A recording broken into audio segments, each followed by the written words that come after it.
Saya nggak tahu kondisi tim Persebaya sekarang ini bagaimana apakah optimal atau enggak, yang tahu kan pelatihnya. Jadi kan harusnya permain bertahan itu dia sudah harus memperhitungkan di mana lawan. Jangan semua lihat ke sebelah sana. Lah ini lima-limanya ke sana, ini lupa. Gimana ya? Persebaya ini kan sebenarnya dia kalau mau ngomong juara, ya pemainnya enggak ini. Kan pembuktian saya tahu beratnya tekanan mental dari seluruhnya. Iya betul. Dari awal kita sudah memilih Aji karena dia berani gambling untuk pakai pemain muda. Iya. Ya. Manajer itu juga omongannya harus bisa dipegang. Iya. Karena itu panutan.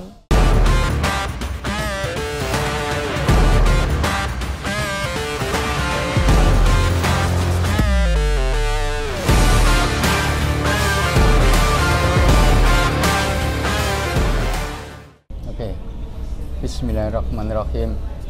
Assalamualaikum warahmatullahi wabarakatuh. Selamat malam dan salam sejahtera bagi kita semua. Jadi malam ini betul-betul kondisi yang sangat prihatin karena menyangkut masalah Persebaya.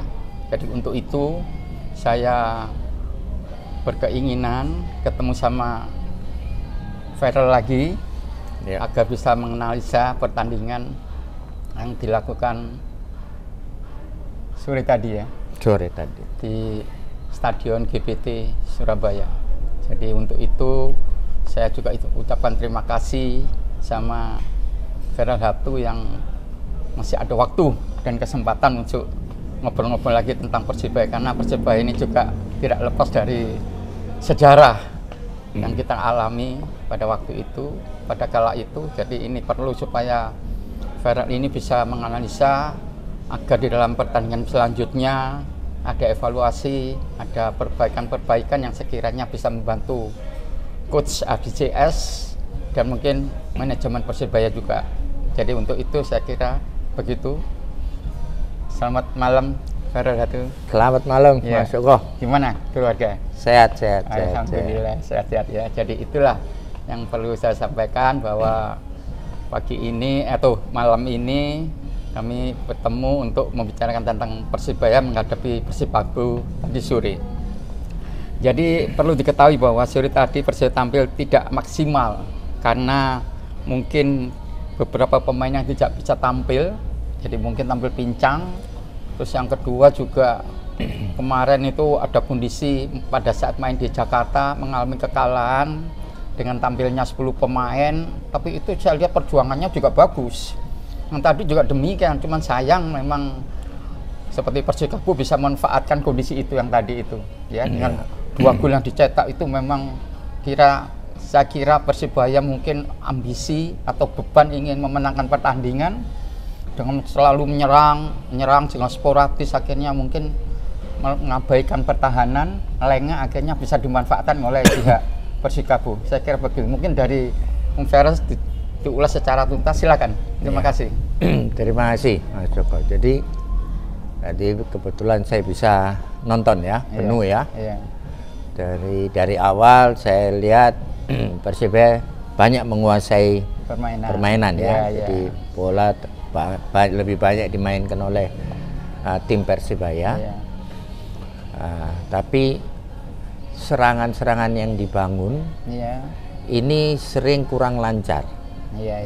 Jadi mereka tetap menyerang, menguasai bola, tapi serangan itu tidak mematikan. Karena apa? Karena mereka lebih banyak memainkan bolanya atau menjalankan serangan itu di depan pemain bertahan lawan.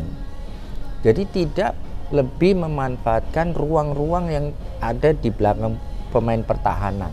Mungkin improvisasinya kurang barangkali. Bisa jadi Saya nggak tahu kondisi tim Persebaya sekarang ini bagaimana apakah optimal atau enggak, yang tahu kan pelatihnya. Jadi pemilihan pemain, pemilihan atau penentukan skema mainnya, kan itu kan tidak selalu sama ya. Kalau lawan Persikabo dia harus bagaimana. Artinya ada hal-hal yang harus menjadi perhitungan. Misalnya main di kandang. Kalau main di kandang sudah hafal lapangannya, lapangannya top, bagus tadi ya. Wasitnya, kemudian wasitnya juga bagus tadi. Yang selama ini kita khawatirkan.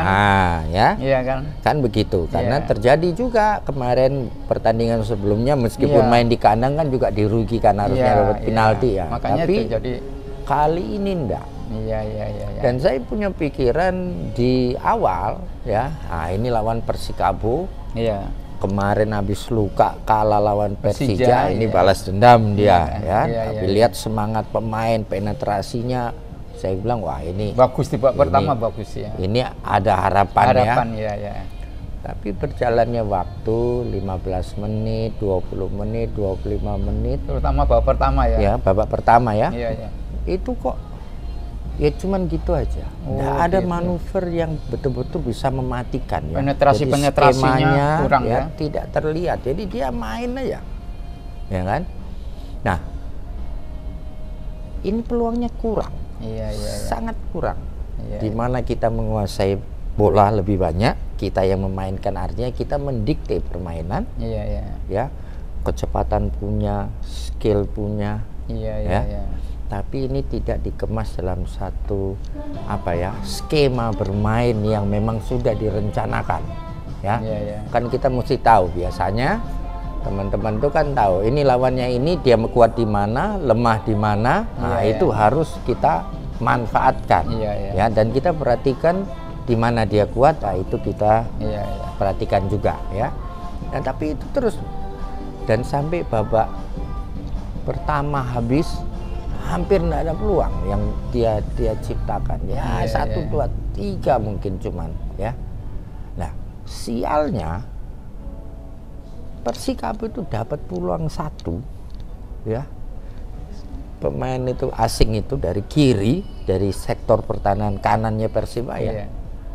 Itu dia syuting dari luar kotak penalti, pojok bolanya bagus. Hernando juga sudah berupaya, dia bagus terbang, tapi ya karena tendangannya bagus ya. Bagus pojok. Akurat. Ya itulah peluangnya dia Jadi menyerang.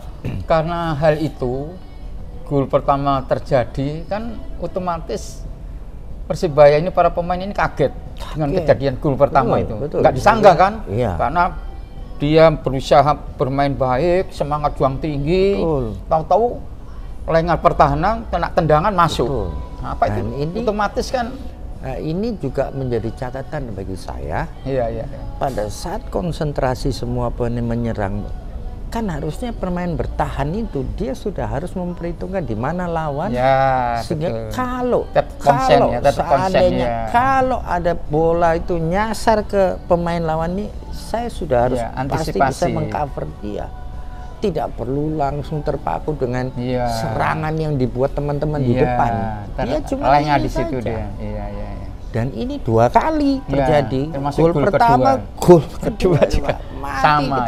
Ini yang saya kira artinya harusnya tidak boleh terjadi pada tim yang sekelas Persibaya sebenarnya ya. Tapi saya tidak tahu, sekali lagi saya tidak tahu di mana begini. Saya lihat Persibaya ini kan ya paling tidak para pemainnya itu kan masih muda-muda.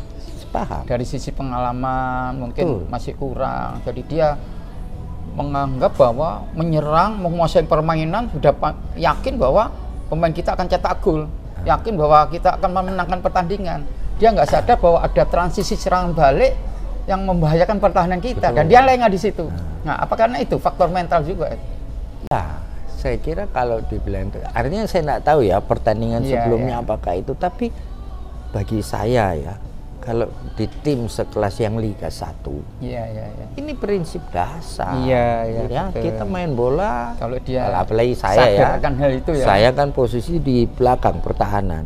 Kita konsentrasi menyerang, tapi ini kontrol ini siapa orang itu?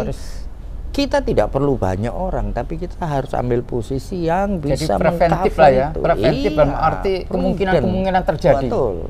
Itu nggak boleh lupa itu tuh prinsip. Saya nggak perlu deket-deket dia, enggak lah. Tapi kalau dia dapat gawang tuh, saya mengcover gawang saya melindungi kiper dan gawang saya. Silakan, nggak masalah, nggak harus dekat. Tapi saya harus hitung bahwa adu lari saya tidak kalah dengan dia. Kalau saya kalah dengan dia, posisiku harus bagaimana? Lebih dalam kita, karena kita kalah sama dia. Tapi kalau kita tidak kalah, kita bisa lebih ke depan sedikit. Nah, seperti itu contohnya ya. Tapi itu sudah built in. Itu pemahaman yang otomatis di benak semua pemain yang ada di Liga 1, yang ini harus terjadi, gitu loh. Dan ini 2 kali terjadi. Makanya tuh saya lihat dalam satu pertandingan. Saya lihat sebetulnya harus jaga konsistensi dalam arti ya itu tadi irama, keseimbangan apa harus terjaga betul itu. Ya, dan ingat kalau dia lupa, ini kan ada asisten pelatih ini kan teriak-teriak paling tidak. Hati-hati ya. Maksud semua cuma lihat menyerangnya, mana ini? Jadi lagi asik menyerang. Ya, tapi ini sebenarnya saya mau mengingatkan kepada teman-teman ya. Itu semua 55 pelatih itu teman saya semua, teman kita semua. Teman kita. Ya, saya bukan mau kritik, kita ingin membantu ya. Saya bantu dia supaya jangan lagi terjadi.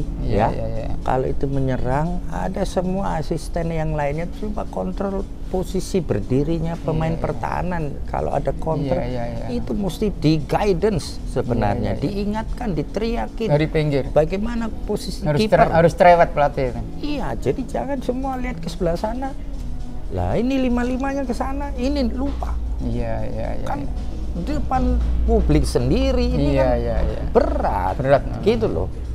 Kan harapan dari supporter kan dia nggak masalah kalah, tapi kalau kamu sudah berupaya maksimal, punya peluang. Nah, tapi kalau kayak gitu, ini dasar sekali. Tapi jadi ini saya lihat memang pengalaman yang berharga itu.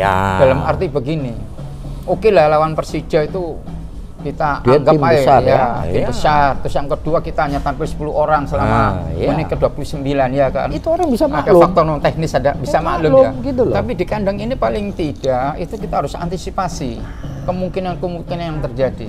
Ya makanya itu dari kita bicara, saya lihat itu tadi betul itu yang disampaikan. Jadi meskipun kita dengan pemain-pemain muda, tapi pemain muda ini kan potensi. Nah, kalau potensi dasarnya harus matang. Harus matang ya. Gitu loh. Nanti dia baru improvisasi. Tapi kalau dasarnya dia udah enggak pas, apanya mau improvisasi? Nggak bisa.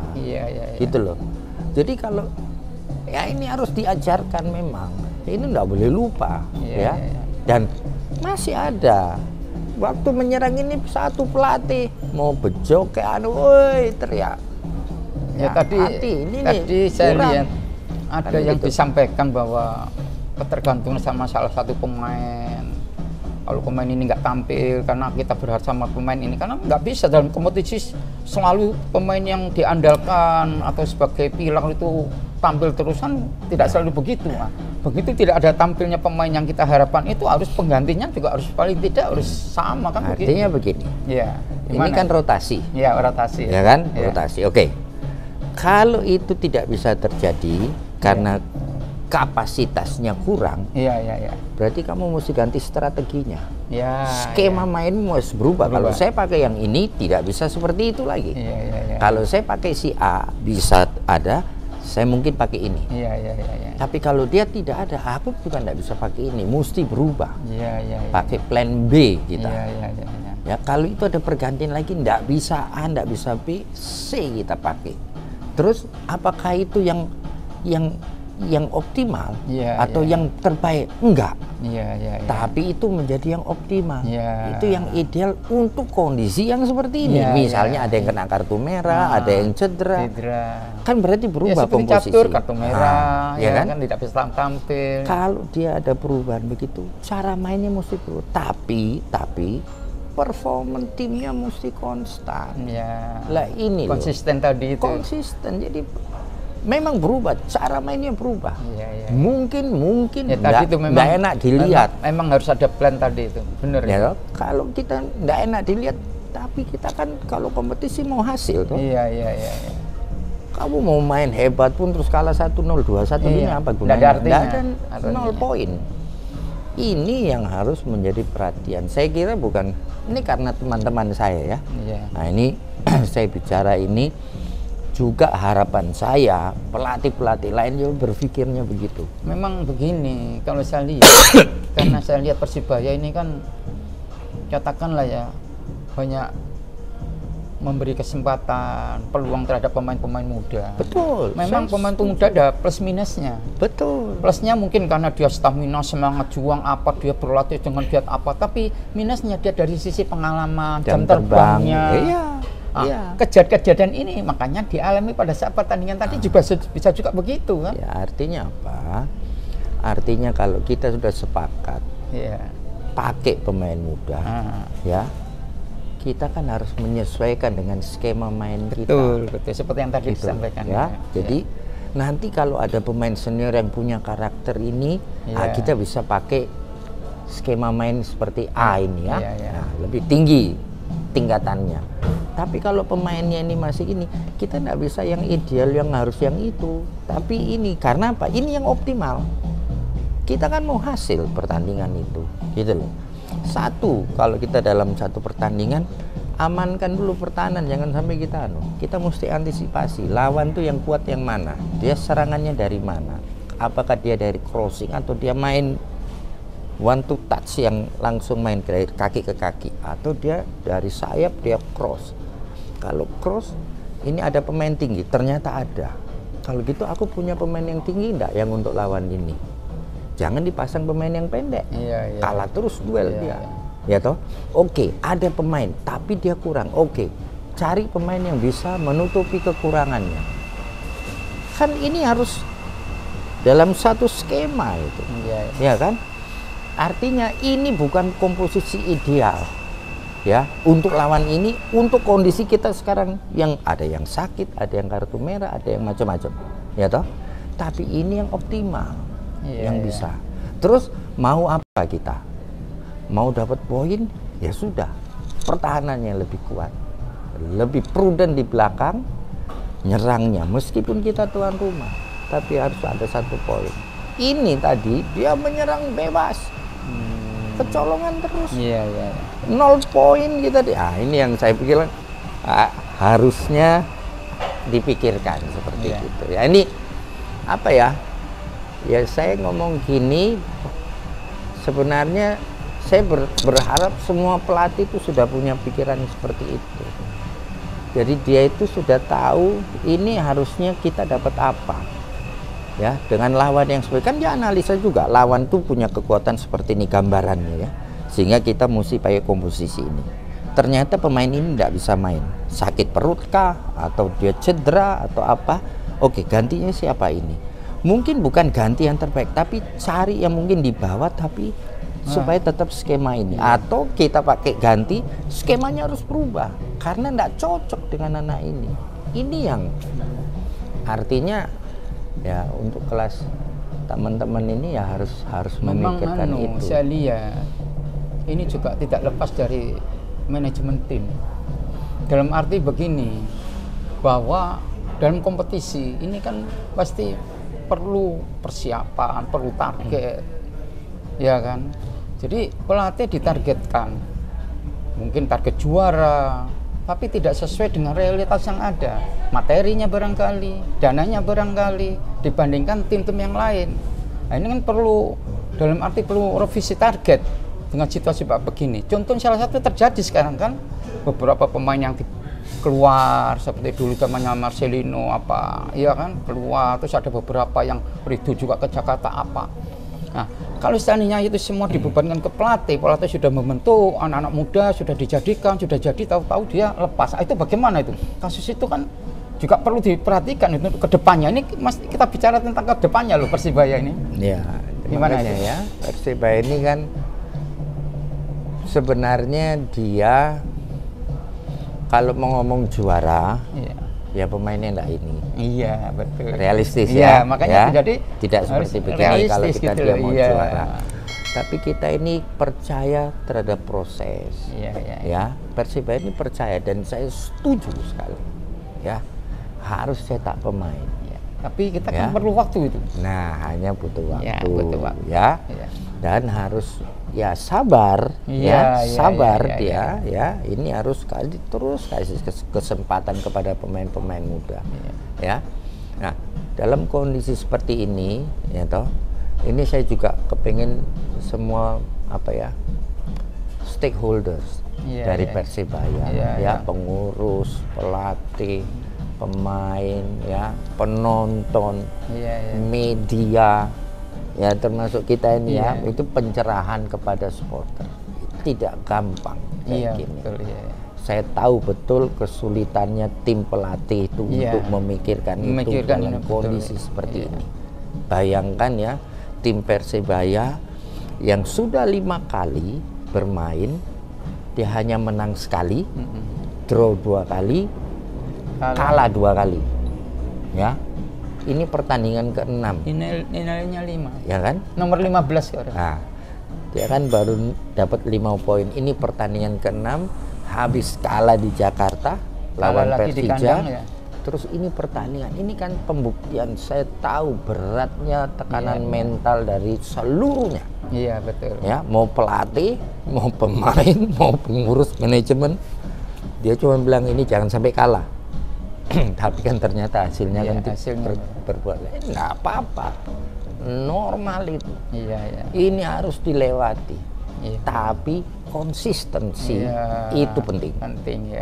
Ya, jangan goyang dengan kondisi kayak gini. Dengan hasil kayak gini kamu goyang, kamu hilang semua. Hilang semua. Ya, jadi tetap konsisten saja, percaya dengan proses. Karena saya lihat dalam kondisi seperti ini, pelatih siapapun kesulitan. Berat sekali. Jadi kayak saya baca, Aji akan dinilai dalam sekian pertandingan. Aku bilang ini ngawur. Iya. Enggak lah. Enggak logis itu namanya. Kamu tidak konsisten. Karena apa? Dari awal kita sudah memilih Aji karena dia berani gambling untuk pakai pemain muda. Lah. Pasti sekarang ada risiko di situ. Ada risiko. Nah, ini risiko terjadi. Loh, kok kamu mau ganti? Mau evaluasi? Itu kan susah, gitu loh. Nah, jadi konsistensi itu harus dijaga. Ya, jangan pindah-pindah. Ya kan? Makanya di dalam memutuskan sebelum ini terjadi, you punya planning. Itu pikirkan baik-baik. Gitu loh.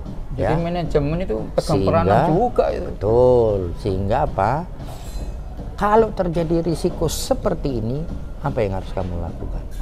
Apa yang harus kamu ucapkan? Ya, betul. Kamu harus melindungi timmu ini yang sudah kamu bentuk, kamu tentukan sendiri.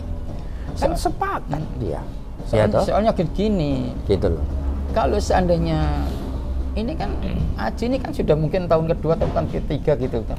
Yang sebelumnya dia sampai pernah jadi pelatih terbaik karena pakai pemain muda. Kan begitu.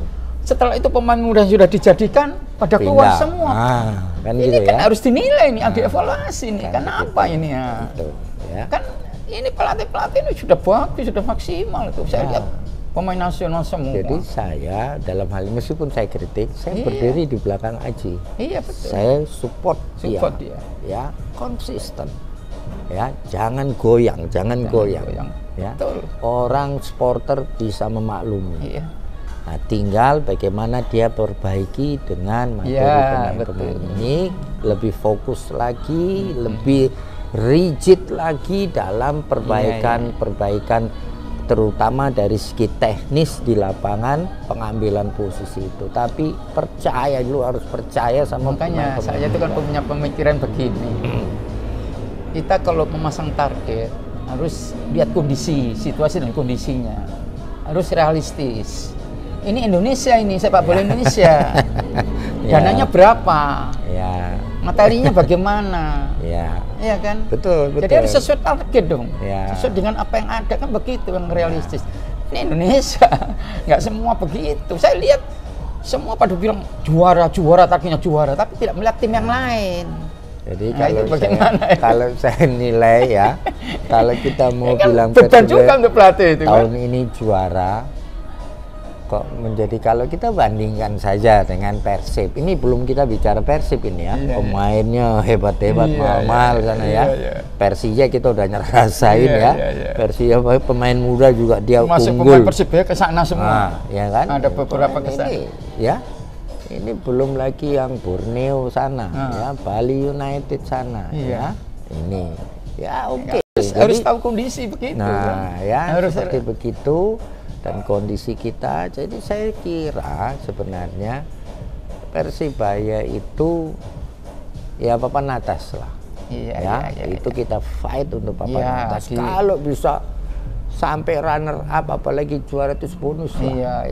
Betul. Bonus. Tapi pastikan di akhir kompetisi muncul lagi pemain baru muda.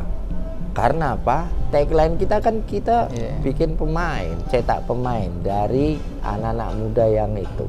Ya, kita bukan beli yang atau Persibaya itu bukan beli pemain jadi yang mengisi etalase pemainnya dengan pemain-pemain bintang. Enggak. Ya toh? Kita beda konsep. Persibaya itu lebih banyak untuk bagaimana melahirkan calon-calon bintang ya, dan sudah 2 keluar ini. Jadi, Rizky Ridho sama Marcelino itu sudah ya kan, itu, sudah di tim nasional suatu keberhasilan itu. Terus kipernya tadi Hernando ya kan, ini kan sudah bagus. Ini teruskan karena manajemen sudah menyetujui yang kayak begitu. Betul. Dan ini kita bukan ngomong 3 tahun, kita ngomong 5 tahun. Makanya pemain-pemain muda itu yang dianggap potensi kontraknya lebih panjang untuk melindungi kita ngomong-ngomong intermezzo tadi kan begitu, paling tidak minimal 5 tahun harus dikontrak. Dia kan tidak mahal karena baru kan. Tapi betul, dan itu harus betul-betul dipastikan yang benar-benar memang artinya apa? You harus punya data. Data. Kemampuannya teknik kemampuan dia. Ini punya mentalitasnya, karakter apa harus dipelajari semua. Kalau mentalitas itu bisa dites. Kemampuan fisiknya kita bisa punya UNESA, lu bisa tes di UNESA bisa ketahuan. Ini standar ASEAN atau bukan? Kalau dia bukan standar ASEAN, level ASEAN, terus minggir. Makanya saya kan begitu. Yang tadi kita ngomong-ngomong bahwa sebelum kita bicara di sini bahwa kenapa kok pemain-pemain seperti Marcelino yang masih muda, masih umur 18 kok dia sudah keburu pergi. Ridho juga keburu pergi, ya kan? Katanya ya dia memang diikat hanya tidak lama. Nah, dengan begitu otomatis ini kan pengalaman untuk manajemen untuk yang kedepannya. Iya kan? Karena saya lihat pembinaan di Persibaya ini bagus ini. Sistem pembinaannya bagus. Saya percaya. Iya kan, dari level-level umur 16, 18 sampai 20 kan juara-juara terus kan. Nah, otomatis kan pembinaannya bagus. Termasuk sampai ke senior, termasuk Marcelino itu. Nah, itu loh. Mungkin barangkali ada evaluasi untuk manajemen agar kedepannya tuh harus lebih teliti dalam arti untuk pemain-pemain yang harus dipersiapkan ke depannya. Minimal kontraknya paling nggak 3 tahun 5 tahun gitu. Ya, yang paling penting adalah kita bicara, ya. Kalau memang ini kan demand and supply. Iya, demand and supply. Ini hukum ekonomi berlaku. Ya, kalau dia baik, ya hargai juga dia baik. Kenapa sih sebenarnya? Ya toh. Tapi kan akan bangga anak itu kalau dia dari Surabaya dan dia dibayar wajar, penuh, tapi dia tetap bela Persibaya. Betul. Nah, kan itu kan dari hatinya. Dari hatinya. Kalau hatinya itu sudah, dan saya kira anak-anak Surabaya ini dia belum jadi pemain pun di otaknya, di benaknya itu aku harus pakai seragam baju hijau iki loh. Ya, baru dari situ saya akan ke timnas. Itu bukan rahasia lagi, itu semua seperti itu. Semua ingin bermain di Persibaya. Nah, kita berarti punya peluang lebih besar untuk memilih. Pertanyaan saya, punya nggak kemampuan memilih itu? Ya, term scoutingnya penting sekali. Itu penting. Ya, itu saya lihat. Nah, kalau CS ini sudah berhasil. Ini saya lihat. Kalau mau kayak begitu, punya nggak database-nya?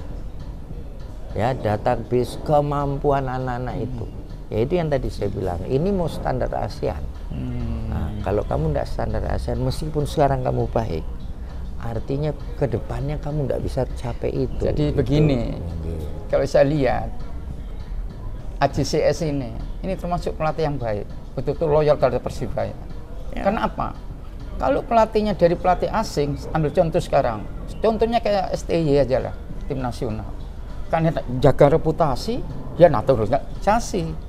Dia ambil naturalisasi, karena apa? Dia jaga reputasi, jangan sampai gagal. Nah, ini kan targetnya juara. Kalau materinya muda itu ya. Muda itu, dan dia mau bersedia, dan dia bisa menjadikan. Ya. Nah, ini kan bukti nih. Ya, nah, untuk kedepannya ini kan harus betul-betul diberi kesempatan untuk yang lebih luas, dalam arti ya harus dari sisi mengikat pemain apa semua itu harus diperhitungkan betul kan begitu. Ya, jangan sampai muda cepat keluar gitu loh. Jadi manajemen juga jangan tipis-tipis telinganya. Iya, betul. Gitu loh. Ya, kalau kritik terimalah. Iya, kan gitu ya. Terus jangan terus begitu udah dikritik oh gini. Iya. Tapi memang bahaya. Persibaya ini kalau dia kalah terus bisa bubar. Iya, betul. Bonek akan marah. Iya. Dan nggak nonton lagi. Loh, kalau nonton dia bisa boikot, dia bisa ngamuk lah. Betul. Ya kan? Itu merugikan kita semua. Iya. Nah, ini juga jaga. Jadi sekarang tuh introspeksi waktunya introspeksi dan introspeksi sama-sama lah. Apa ya, konsinyering ya? Ya, konsinyering. Untuk bagaimana kita, ayo kita sekarang kalau perlu duduk kita diskusi buka-bukaan. Bila perlu kita diajak diskusi. Gitu ya, mereka atau sarasian kita sendiri ya, mereka sendiri. Iya, kita ini orang netral gitu ini, ya kan? Artinya dia harus bisa buka diri dan self correction. Betul ya. Harus mengkritik dirinya sendiri, ya pemain ya, pengurusnya, manajemennya, manajernya itu ya, semua pemain, pelatih ya toh, semua introspeksi diri, apa ini yang kurang ini sebenarnya, apa yang klub sudah memberikan semua, tapi kita kok belum optimal memberikan kepada klub, kepada warga Surabaya. Warga Surabaya dalam hal ini Bonek sudah support, luar biasa, Bonek luar biasa. Ya toh, tapi kenapa kok luar biasa? Itu fokus lagi ya, kalau perlu diskusi mereka nggak usah orang luar ya, mereka sendiri ya, mereka pecahkan apa masalahnya. Ya, kita bisa bantu seperti inilah. Nah, ya jadi keluarkan semua unek-uneknya. Ya tuh, karena mungkin sungkan yang ini sungkan sama yang itu. Belum terlalu terbuka, ini waktunya buka semua. Iya, buka. Justru sekarang nih mestinya waktunya mereka. Jadi harus clear. Iya, clear intern. Orang luar keluar, tidak ada urusan sama orang luar, mereka sendiri, gitu loh. Jadi bukalah. Betul. Ini kalian punya Priok, ini harus dipertahankan. Harga diri Surabaya Persibaya ini harus ditegakkan di sebelah sana. Nah, itu ada di kalian sana. Ayo coba bikin. Ya kan? Pasti harus ada perubahan. Artinya perubahan semangat, mentalitasnya, attitude-nya itu pasti berubah. Tanggung jawabnya juga berubah. Nah ya, sekarang kan begini, gitu loh. Kalau ini terus kita di dalam kegagalan ini, kekalahan ini, jangan nyalain satu sama lain. Itu jangan nyalain satu sama lain. Yang kedua juga jangan tenggelam dalam kesedihan ini. Harus bangkit. Kalau menuju bangkit harus sama. Buka, kita diskusi. Harus menyatu. Nah, dulu pengalaman ini saya. Dulu kan juga. Zamannya Niat pertama kali dibentuk, main lawan Perkesa, main di Stadion Gelora 10 November. Pertama kali itu Niat Mitra kalah 1-0. Kostumnya itu dibakar sama Pak Wenas di depan anak-anak. Semua pada diem, nggak bisa berbicara. Dibakar tuh, maghrib tuh dibakar tuh, kostum semua sampai kaos kaki apa, celana apa dibakar, selesai di hadapan anak pemain. Semua pada diem, merenung diri mereka. Tapi apa pada akhirnya? Juara 2 kali, 3 kali sama. Artinya kan begini, kalau yang kasus itu saya bisa melihatnya begini, Pak Wenas sebagai pemilik ya. Jadi CEO-nya waktu itu CEO-nya Niat Mitra, dia menilai saya sudah datangkan pemain terbaik semua nih dari Persebaya, dari PSM ini terbaik. Kenapa penampilannya kayak gitu? Lawan Perkesa yang cuman kayak Sidoarjo waktu itu ya. Ya, waktu Pak Akub ya waktu itu. Iya. Ya kan? Kelas pemainnya beda, tapi bisa kok kalah gitu. Juangnya kok kalah sama ini. Ini ada sesuatu yang naik beres. Kenapa? Iya.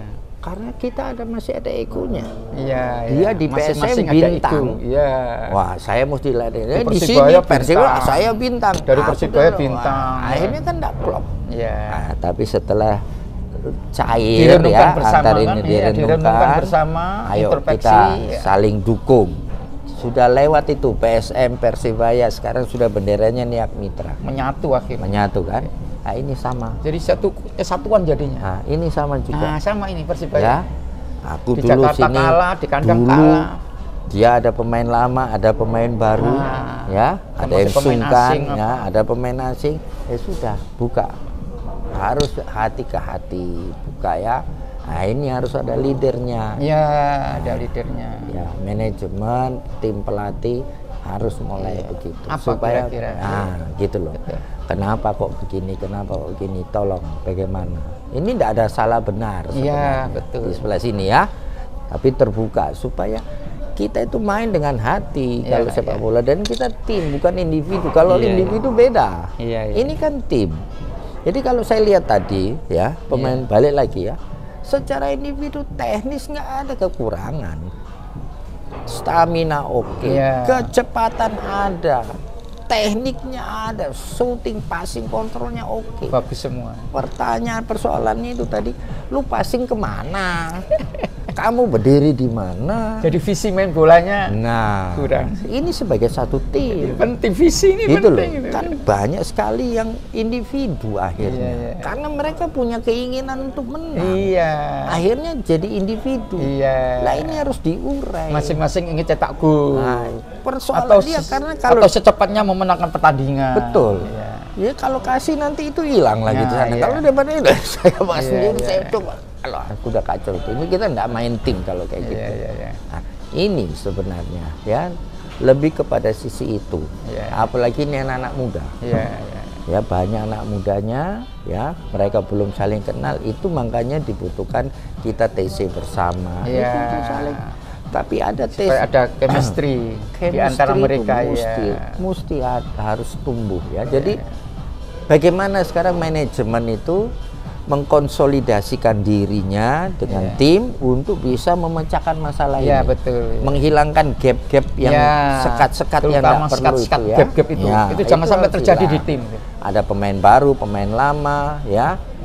Itu tidak boleh. Seperti disebutkan tadi awal Niak Mitra ya begitu itu tadi. Benar itu ada sekat, ada gap apa semua. Akhirnya ya caranya begitu tadi Pak Wenas. Mungkin Yusuf Male lebih seneng kasih dolar Raim daripada Sunardi di sebelah sana. Iya, betul. Ya.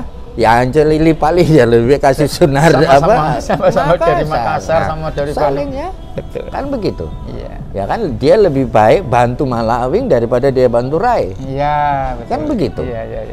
Karena ada itunya. Ini enggak boleh. Harus sama gitu loh. Seperti begitu. Iya. Jadi itu. Nah, sekarang begini, closing statement lah dalam arti untuk kedepannya supaya dan waktu dekat ini Persibaya ini bisa pulih kembali baik secara mental, begitu juga dengan yang tadi disampaikan oleh Viral tadi bahwa kita harus bagaimana introspeksi diri secara menyeluruh, evaluasi secara total. Setelah itu bangkit. Nah, begitu. Bagaimana? Tolong. Saya kira gini ya. Persibaya itu klub besar. Iya. Pendukungnya itu tidak ada yang ngalahkan. Bonek itu tidak ada yang ngalahkan Indonesia Raya itu. Itu sadar dulu. Siapapun yang ada di dalam tim, mau kitman, Viking, perlengkapan, ya toh pembantu umum, pemain cadangan, pemain inti, pelatih, semua sadar dulu itu. Terus sekarang tertib dia. Mau bayar tiket, mau bayar dulu enggak begitu. Kan gitu ya. Sadarlah dulu itu. Kenapa kamu main di dalam tim Persibaya ini? Itu ada tanggung jawab nomor satu, ya. Itu harus selesaikan itu. Jadi jangan dibuat sebagai beban itu, kan begitu. Kan gitu ya. Nah, deliver kamu di performance. Tapi kamu tidak akan punya performance baik kalau kamu tidak prepare baik. Ya, persiapan. Ya. Persiapan itu ya bisa dalam latihan, bisa dalam diskusi. Ya. Karena intinya siapapun yang main harus kita dukung. Siapapun sebagai tim, ya, kita sebagai tim kita harus saling mendukung. Karena apa? Di dalam tim, kalau saya dulu, siapapun orangnya itu pelayan dari temannya. Ya, betul. Kenapa? Kalau saya sebagai pelayan, saya harus memberikan yang terbaik. Passing baik supaya teman saya sana bisa mengolahnya lebih baik lagi. Ya. Kalau dia punya bola, saya harus cari tempat terbaik supaya apa? Supaya dia gampang cari saya. Gampang untuk passing. Tapi itu semua dibandeling dengan skema main dari pelatih. Mau main bagaimana? Nah, ini yang sebenarnya harus dicari, harus diurai. Seperti begitu. Prinsipnya tidak ada pemain bintang, karena pemain bintang itu juga pelayan. Dan jangan ketergantungan sama pemain. Nah, itu tadi. Itu porsi pelatih. Porsi pelatih. Kalau porsi pemain, lu pelayan. Pelatih pun pelayan itu anak-anak. Karena apa? Dia yang main di lapangan. Semua prestasi tergantung mereka yang di lapangan. Yang di lapangan. Tapi yang di lapangan itu siapapun dia harus loyal kepada pelatih. Karena dia harus yakin bahwa pelatih punya pengalaman, pengetahuan, pemahaman yang lebih tinggi yang bisa membantu dia, pemain ini, untuk mencapai prestasi yang lebih tinggi. Iya, betul. Gitu loh. Loyalitas itu penting. Penting. Tapi bukan loyalitas buta. Ya, itu penting. Tapi loyalitas itu tidak akan tumbuh kalau tidak dari karakter pelatih itu yang bisa membangkitkan itu. Dia pelatih itu harus dipercaya. Siapapun dia. Nah, ini kan tim, ini board, ada 5 orang pelatih. Ya, manajemen manajer itu juga omongannya harus bisa dipegang. Karena itu panutan. Jadi pemain itu dia kalau sudah tahu bahwa dia jam 9 harus istirahat, dia tidak boleh makan bakso, dia tidak boleh makan gorengan. Meskipun tidak dilihat pelatih, dia tidak akan lakukan itu. Gitu loh. Dia harus jaga dirinya, jaga kondisi, tidak keluar malam, tidak. Ini tidak perlu, dia dewasa kok. Tapi harus paham, itu harus dikomunikasikan oleh tim, pelatih. Apalagi saya lihat pelatihnya ini kan ada pelatih kiper lagi. Kiper lini belakang, lini tengah, termasuk depan, komplit ini. Komplit. Kayak tim Italia yang juara Eropa itu kan. Komplit ini. Mancini sama beberapa tim. Itu tadi kenapa saya bilang, kok semua bisa lihat penyerangan, tidak ada yang konsentrasi di pertahanan. 2 kali kita kebobolan karena kayak begitu. Paling itu yang harus diingatkan. Loh, kan itu tadi kalau yang dibilang, kan ada bagian masing-masing. Jadi Belakang kalau dia sendiri. Pemain tengah, ya dia perhatikan tengahnya. Kalau dia pemain belakang, dia perhatikan belakangnya. Meskipun lagi menyerang sana, ya masih itu penjaga gawang. Ini, posisi, kan begitu. Nah, ini semua lihat penyerangan, lupa semua, keserang balik, mati. Itu memang pelajaran dan pengalaman begitu yang berharga. Begitu. Secara mental sudah down, goyang, anak muda lagi goyang, dia kasihan. Nah, itu makanya itu tadi saya bilang, ya harus komprehensif mereka, ya harus diskusinya sabar juga di dalam membina, harus terus bicara. Ini anak muda, harus terus diingatkan. Ini bukan pemain yang dulu Niak Mitra waktu itu sudah pemain bintang, bintang semua. Kan gitu, kan bukan itu. Itu ini setelah Persib juara diambil 9 orang. Nah, 9 PSM itu ada 4-5. Male, langsung dipanggil nasional Malawing, semua. Siapa? Lili Pali, Dular Rahim. Nah, 4 itu ya dari PSM waktu itu ya. Nah, terus apa? Pelatihnya orang Makassar juga. Nah, ya tuh. Jadi ini pemain bintang yang masuk dalam satu tim. Bagaimana bisa menyatukan itu. Nah, sekarang ini pemain muda, bagaimana dia menyatukan? Harus dimaklumi lah. Nah, gitu loh. Jadi ini lebih penting daripada yang lain-lainnya. Enggak, ini lu tugasnya pelatih 5 orang itu ya sebetulnya solidkan. Sebetulnya sudah bagus pelatih, sudah bagus. Dia sudah menelurkan pemain-pemain bintang seperti Marcelino, Ridho apa sudah Fernando apa. Proses toh. Percayalah proses itu. Jangan lagi kau ngancam-ngancam pelatih. Iya. Saya evaluasi 5 pertandingan. Jangan. Nggak bisa kayak begitu. Terus apa? Nggak bisa. Kan nggak bisa begitu. Belum terus ada faktor wasit. Nah iya kan. Non teknisnya, ya kan? Kan begitu. Jadi kasihan juga pelatih saya. Kalau manajemennya juga tidak konsisten, kan goyang semua. Betul, di atasnya goyang semua. Dia kan yang paling tinggi. Secara tidak langsung sudah membantu manajemen dalam sisi efisiensi loh. Ya, kan efisiensinya tinggi itu. Tuh, iya kan? Jadi, tapi ya itu tadi. Surabaya artinya Persebaya itu unik ya, unik ya. Artinya apa? Kekalahan di kandang itu hampir tidak ditolerir. Tidak bisa diterima itu kalah di kandang. Hati-hatilah kamu main di kandang. Kalau kamu tidak bisa paksakan, tapi jangan kalah. Ya itu kan sudah mesti di luar kepala, ingat itu sudah. Semuanya, saat pemainnya mesti ingat, kamu nggak boleh kalah di sini. Gitu loh. Jangan kayak gini. Oke, ya jadi terima kasih atas perhatian. Jadi memang ini konten khusus ya, spesial karena saya lihat perjalanan Persebaya di akhir-akhir ini memang cukup ikut prihatin lah. Saya sendiri secara pribadi juga ikut prihatin termasuk viral ini. Jadi karena itu kami sendiri juga berkeinginan ketemu sama viral malam ini. Jadi